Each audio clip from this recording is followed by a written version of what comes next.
Hi everyone, this is Erica Sabo. Welcome back. So today I'm going to tell you a little bit about ConBravo 2013 held in Hamilton, Ontario, and I thought what better way than to wear my cosplay for Gumi from the Matryoshka music video. Now, I was thinking about wearing my Korirakuma onesie or Kigurumi because it's cute and it's awesome and it's just... But I decided against it and go with my main cosplay for the event as Gumi. Now, if you don't know Gumi, Gumi is a Vocaloid character, much like the very popular Hatsune Miku. She did a music video with Gumi in Matryoshka, and that's where this costume came to be. I know my eyes were like really freaking people out during the con. If you can see like really close up, there's like green and red, and people were just like,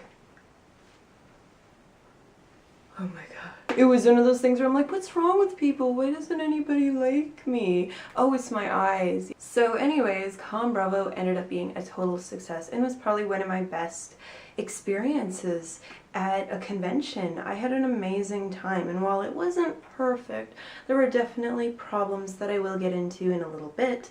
I thought overall it was an amazing, amazing event, and I just had a great time. There was so much variety in what I was able to do and participate in.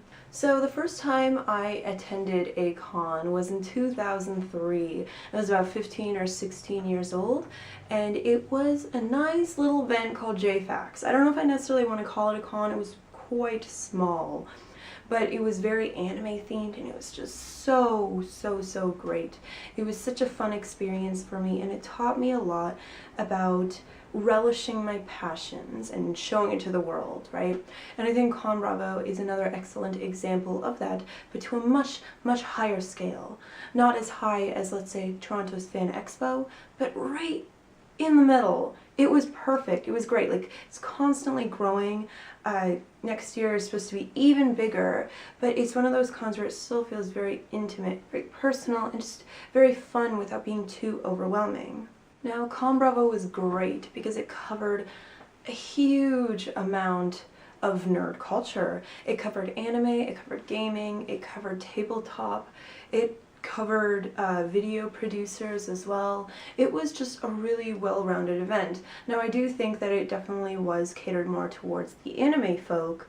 I do think it did a great job of trying to cover every aspect at the same time. We got a really great keynote from James Portnow about the positivity of video games. There was Mark Meer, who's an amazing voice actor. He was taking part in D20 Live, which is just a live tabletop game hosted by GM Big Mike. That was just, it just blew my mind. This happens yearly, and it was just the most amazing experience. It's also how These Warriors Are Terrible came to be. I also got to meet the crew of Retroware TV. I got to see the Nostalgia Critic, and I just got to meet a lot of amazing people, such as from This Week in Geek, and just random people all over the con. It was amazing. We had such a great time. And music-wise, we had Brental Floss, E. Bison, DJ Finish Him, otherwise known as Sean Hatton from Electric Playground, and my most favorite, the Blast Processors, a Sega-themed band that are really awesome. So in terms of swag, I got this awesome, really awesome Moromi pin from Satoshi Kon's Paranoia Agent. If you're looking for a psychological thriller, I definitely recommend this one. Let's see what else I got. I also got Pat the Nest Punks Volume 1 and 2 DVD, along with Flea Market Madness, which I actually really love. I love watching all of his videos. I really love everyone at Retroware. It was really nice meeting all of them, and if you guys are watching this, peace. Thank you so much. That's really wicked. Now, aside from that, I did also get a signed cartridge of Go-Go 13 by Pat as well, to go along with our signed copies of Goonies 2 and Simon's Quest, of course. I think you can guess who signed this one. But yeah, so this will be great to add to me and my boyfriend's collection of retro games, which I will eventually show you my collection, I'm sure. But it is so messy.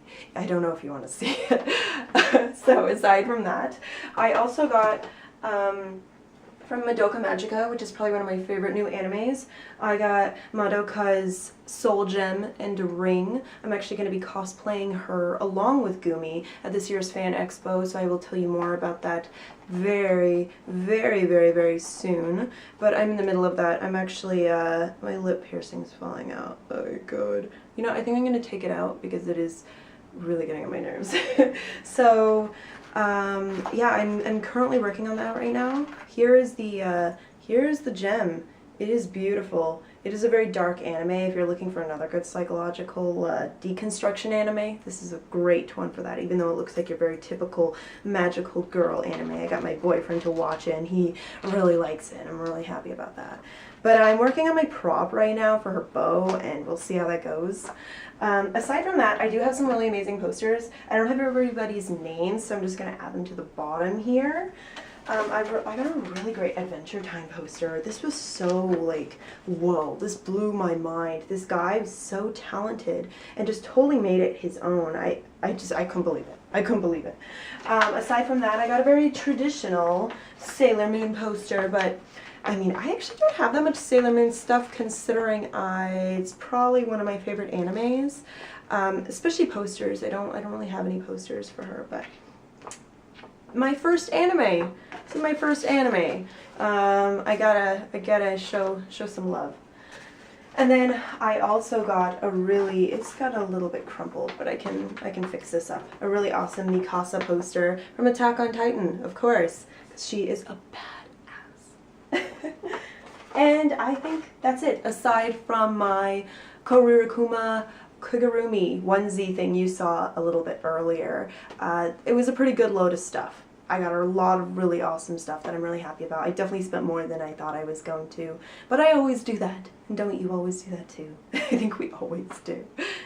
So in terms of feedback I'd like to give the staff at ConBravo, I'd like to say that I think this is a really nice, well-rounded event and something that we definitely need, and it's no wonder it's growing as much as it is. Like, I'm really, really proud of all of you and all the hard work you put into this con. There were, however, some problems in terms of scheduling and just an overload of content at one period of time and then nothing going on at another period of time. I think it definitely needs much more work in terms of scheduling.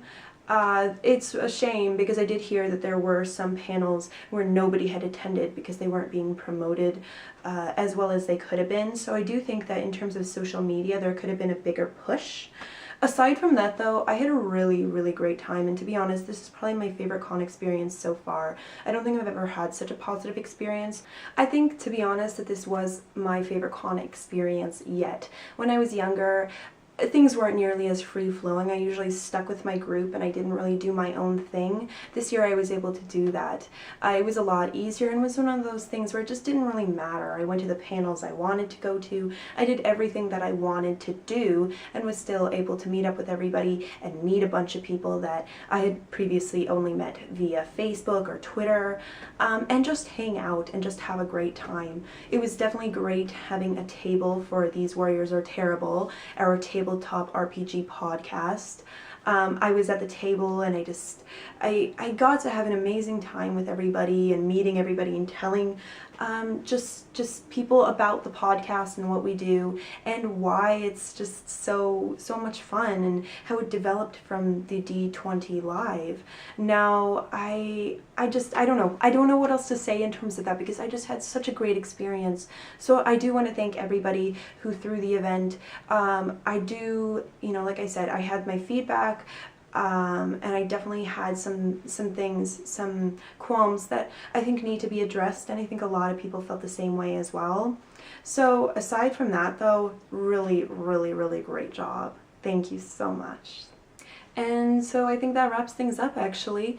I hope you enjoyed this video. If you haven't checked out ConBravo, I will leave a link somewhere around here or I will leave it in the descriptions below.